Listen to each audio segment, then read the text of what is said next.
YouTube চ্যানেলের ভাইয়েরা গান ভিডিও করলেন, আপনাদেরকে ধন্যবাদ জানাই। আসলে আপনাদের ওসিলায় আমরা শিল্পীরা যে এলাকায় এখনো সরাসরি যাইতে পারি নাই, আমাদের গান চলে গেছে। এই জন্য আপনাদেরকে ধন্যবাদ, কারণ মিডিয়া বিশাল একটা মাধ্যম। ধন্যবাদ আপনাদেরকে, অনেক কষ্ট করে সারারাত্র ভিডিও করলেন।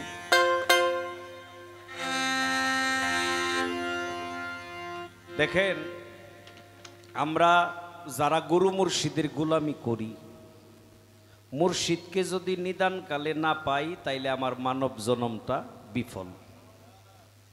নিদানকালে দয়ালের প্রয়োজন, কি ঠিক না? এই বাড়ি গাড়ি টাকা পয়সা নারী, এই জন্য মুর্শিদ লাগে না। বুখারী তিরমিজি আবু দাউদ মুসলিম নাসাই মাজা, এই যে ৮৬টা দলিল, এই দলিল পড়লে যা পাওয়া যায় এইগুলির লেগে গুরু লাগে না বাবা। যে বিষয়বস্তু দলিল পড়লে পাওয়া যায় না, ওই বস্তুগুলির জন্যই মুর্শিদের প্রয়োজন। আল্লাহ বলছে, আমি তোমাদেরকে দুই প্রকারের এলেম দিলাম, তোমরা গ্রহণ করো, একটা জাহেরি একটা বাতনি। জাহেরি এলেম যে কোনোভাবেই পাওয়া যায়, কিন্তু বাতনি এলেম মুর্শিদ ছাড়া আর কোথাও আপনি পাবেন না। আপন মুর্শিদ ছাড়া এই বাতুনি এলেম কেউ আপনাকে শিক্ষা দিতে পারবে না। মুর্শিদ নিদানের কান্ডারি। আল্লাহর নবী তার রুহ মুবারক নেওয়ার জন্য যখন আজরাইল আসলো, আয়েশা বলে, আসসালামু আলাইকা ইয়া রাসূলুল্লাহ, যদি অনুমতি দেন তাইলে আমি হুজরাখানায় ঢুকবো। নবী বলে, আসো। কি জন্য আসছো? এ আজরাইল, কি জন্য আসছো? আজরাইল বলে, হে আল্লাহর নবী, আল্লাহ আমারে হুকুম দিছে আপনার রুহ মুবারক নেওয়ার জন্য। যদি আপনি অনুমতি দেন নিব, আর যদি অনুমতি না দেন তাইলে আমি ফিরে যাব। যত বছর মন চায় আপনি থাকবেন, আল্লাহ আমারে এই হুকুম দিয়েই পাঠাইছে। আমার দয়াল নবী কয়, আজরাইল রে, আমি অনেক স্বাদ গ্রহণ করেছি দুনিয়ার মধ্যে। কুল্লু নাফসুন জায়গাতুল মাউত, এই যে প্রত্যেকটা নাফসের মরণের স্বাদ গ্রহণ করতে হবে, এই স্বাদটা আমি এখনো গ্রহণ করি নাই। তুমি তাড়াতাড়ি তোমার দায়িত্ব পালন করো। তবে আমার একটা শর্ত। কি শর্ত? আজরাইল, আমারে কিন্তু মরণের যন্ত্রণা দিতে হবে। আজরাইল থইমা গেছে এই কথা শুইনা, বলে, হে আল্লাহর নবী, আমার তো ওই সামর্থ্য নাই, আপনাকে আমি মরণের যন্ত্রণা দেই? দয়াল নবী বলে, যদি আমার কথা না মানো, আমার হুকুম অমান্য করো, তাইলে কিন্তু আল্লাহর দরবারে তুমি অপরাধী। আজরাইল আল্লাহর কাছে কয়, আল্লাহ, এখন আমার উপায় কি? আপনার হাবিব মরণের যন্ত্রণা চায়, আমি এখন কি করব? আমার আল্লাহ কয়, আজরাইল রে, আমি যা জানি তুই তা জানিস না, তুই আমার হাবিবকে একটু যন্ত্রণা দে। দলিল প্রমাণ করে আমার রাসূল পাকের সিনার উপরে আজরাইলের শাহাদাত আঙ্গুলিটা লাগায়া সামান্য একটু চাপ দিয়েছিল। আমার নবী অনুভব করে সমগ্র পৃথিবীটা যেন ভেঙে চুরে তার বুকের উপরে আসতেছে, এত কষ্ট। থাবা দিয়ে আজরাইলের হাতে ধরে বলে, আজরাইল, সামান্য একটু আঙ্গুল দিয়া চাপ দিলি, এতেই মনে হয় সমস্ত দুনিয়াটা ভেঙে চুরে আমার বুকে আসতেছে, এত কষ্ট, এত যন্ত্রণা। আজরাইল, এই যন্ত্রণা আমার উম্মত কেমনে সহ্য করব? আজরাইল কয়, হে আল্লাহর নবী, আমি তো আগে বুঝতে পারি না, এই যে এখন বুঝতে পারলাম কেন আপনি মরণের যন্ত্রণা চাইছেন।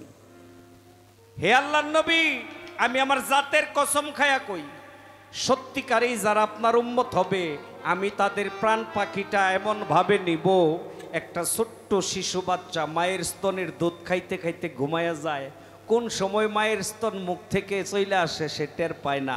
আমি আপনার উম্মতের জান ওইভাবে নিব। আল্লাহর নবী কয়, আজরাইল, তোর যে ভয়ঙ্কর চেহারা, এই চেহারা দেখেই তো আমার উম্মত ভয় পাইব। আজরাইলের চেহারা কিন্তু বাবা বেশি জুইতেন না। আমার নবী কয়, তোর চেহারা দেখে আমার উম্মত ভয় পাবে। আজরাইল কয়, হে আল্লাহর নবী, আমি আবারও আমার জাতের কসম খায়া কই, সত্যিকারে যারা মুহাম্মদী উম্মত, তারা আমার এই ভয়ঙ্কর চেহারা দেখবে না। কয়, তাইলে কোন চেহারা দেখবে? কয়, দুনিয়ার মধ্যে সবচাইতে বেশি ভালোবাসছে যে চেহারাটাকে, যে রূপটাকে, ওই রূপটা ধরে আমি তার কাছে যাব। বাবা, একজন ভক্ত আমি মনে করি তার মুর্শিদের চাইতে আর কাউকে বেশি ভালোবাসে না। দয়াল যদি নিজে সামনে আসে তাহলে ওই ভক্তের মনে আর কোনো কষ্ট থাকবে না। আর এই নিদানকালে যদি আমরা দয়াল রে না পাই তাইলে আমাদের মানব জন্মটাই বিফল। ওই জায়গা থেকে আমাদের নেত্রকোনার বাউল সাধক চানমিয়ার একটি গান, গানটাকে বিদায়ী বিচ্ছেদ বলা হয়। গানটা রাখি। তুমি ডাকিলেও বলার পানে সাইও রে,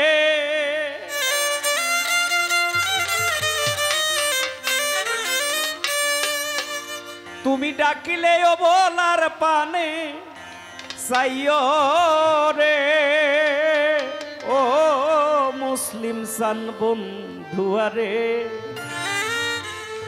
তুমি ধীরে যাইও ফিরে ফিরে সাইও রে, তুমি ধীরে যাইও ফিরে ফিরে সাইও,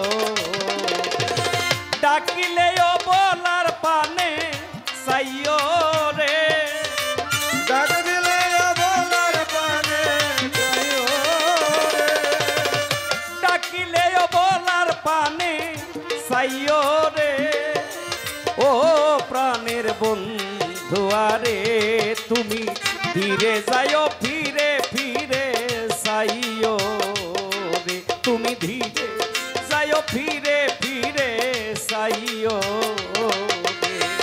ডাকিলেও বলার পানে সাইও রে, তুমি ডাকিলেও বলার পানে সাইও রে, ও দুঃখীর বন্ধুয়ারে, তুমি ফিরে যাইও ফিরা পানে সাইও, তুমি ফিরে যাইও ফিরা পানে সাইও। চাঁদনি রাতে আইসো দয়াল রে, ও মুসলিম সান চান্দেরি বাহার, তোমারে বানাইয়া রাখবো আমার গলার হার রে,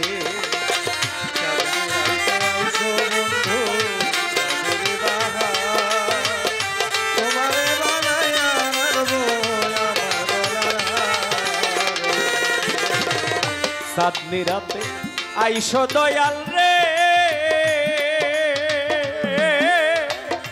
ও বান্ধব রে সাদেরি বাহার, তোমারে বানাইয়া রাখবো আমার গলার হার রে, আমার আত্মাতে আত্মা মিশায়া থাই করে, তোমার আত্মাতে আত্মা মিশায়া থাই করে, আত্মাতে আত্মা মিশাইয়া থাই করে, ও প্রাণের বন্ধুয়ারে, তুমি ধীরে যাইও ফিরে ফিরে সাইও, তুমি ধীরে যাইও ফিরে ফিরে সাইও রে।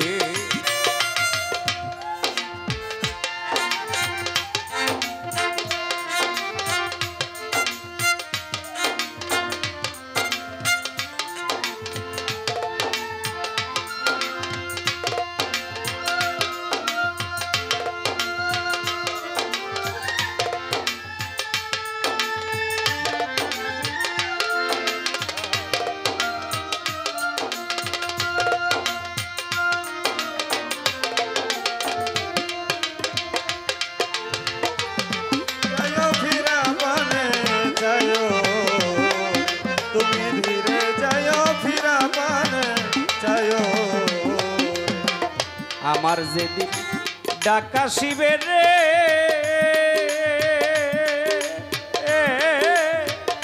ও মুসলিম সান যাব বন্ধুর বাড়ি,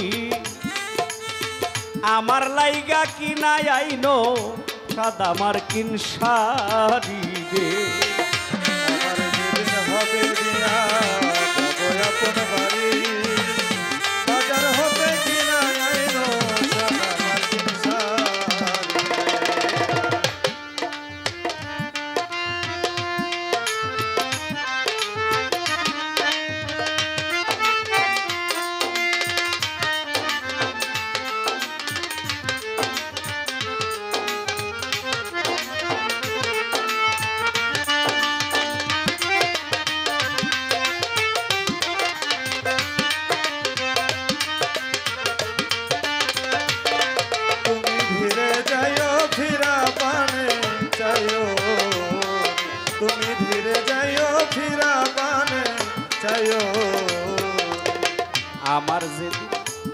হইবে বিয়ারে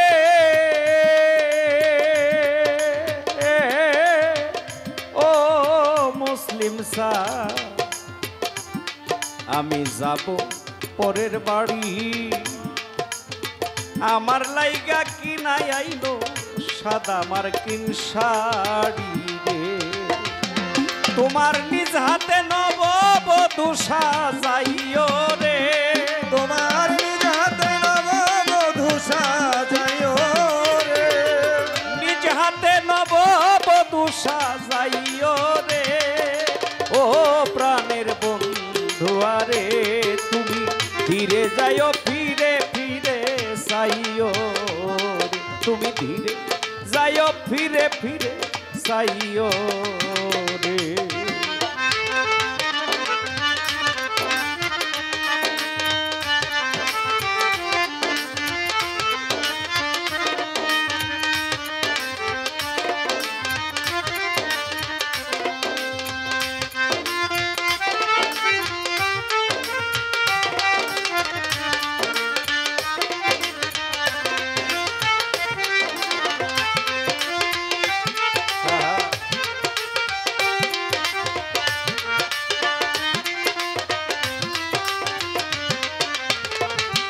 যাইও ফিরা পানে যাইও, তুমি ধীরে যাইও ফিরা পানে যাইও। আমার বিয়ার যাত্রী যারা রে ও মুসলিম স্যার, আমি চারজনারে দেখি তারাও নাকি ছেড়ে যাবে আমায় দিয়া ফাঁকি রে। বিয়ার যাত্রী যারা চারজনারে দেখি, তারাও নাকি আমায় রেখে দিয়া যাইব ফাঁকি। একটা মানুষকে যখন কবরের দিকে নেওয়া হয় তখনও সে ভাবে যে এই চারজন আমার সাথে যাবে। আমরা খাটিয়া ধরি না চার কোনায়, দুইজন কবরে নামে তখন ভাবে যে এই দুইজন যাবে, একজন ওইটা পরে একজন থাকে তখন ভাবে এই একজন যাবে। মুখের বাদন খুইলা দিয়া সেও যখন ওইটা পড়ে তখন বুঝে কেউ আমার সঙ্গের সঙ্গী নাই। ওই নিদান কালে যেন আমরা দয়াল রে পাই, তবেই আমাদের গুরু গোলামিটা সার্থক। আমার যেদিন হইবে নায়র রে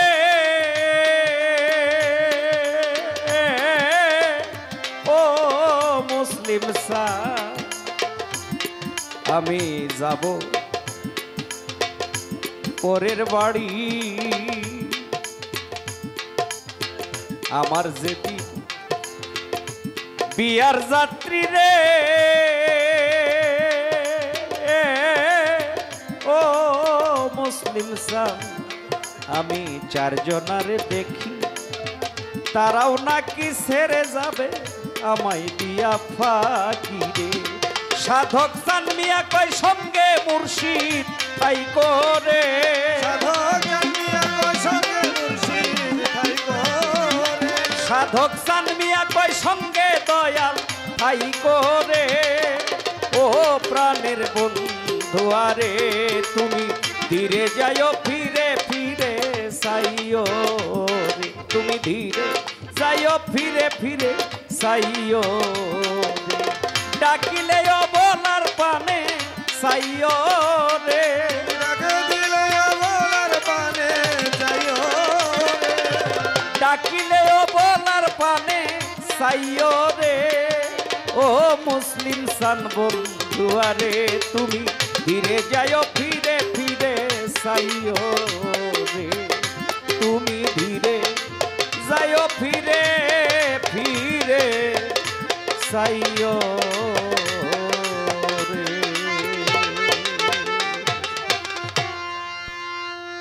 আমাদের কথায় ভাষায় বলো